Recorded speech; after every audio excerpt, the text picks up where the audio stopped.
రాయదుర్గం ప్రభుత్వ వైద్యశాలలో సౌకర్యాలు మెరుగుపరచాలని శాసనసభ్యులు కాలువ శ్రీనివాసులు ప్రభుత్వాన్ని కోరారు.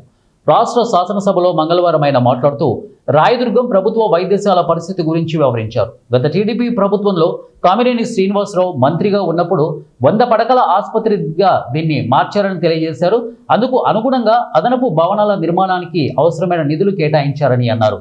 తర్వాత వచ్చిన వైకాపా ప్రభుత్వం ఆసుపత్రి గురించి పూర్తిగా నిర్లక్ష్యం చేసిందని వారు ఆరోపించారు. రావడానికి దోహదం పడింది కాబట్టి రాయదుర్గం ఆసుపత్రిలో కూడా అనేక సమస్యలు ఉన్నాయి అధ్యక్ష.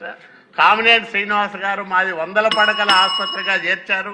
కానీ 22 మంది డాక్టర్లు చోట 6 మందే ఉన్నారు. దయచేసి డాక్టర్ల నియామకంలో కానీ అక్కడ సౌకర్యాల భవనం కూడా పూర్తి కాలేదు. వీటి పట్ల కూడా మంత్రి గారు శ్రద్ధ చూపి అత్యంత వెనుకబడిన రాయదుర్గం ప్రాంత ఆసుపత్రి అభివృద్ధికి ప్రత్యేక శ్రద్ధ చూపాలని మరి ఉమ్మడి అనంతపురం జిల్లాకు ఆయన మంత్రి కాబట్టి మీ ద్వారా ఆయనకు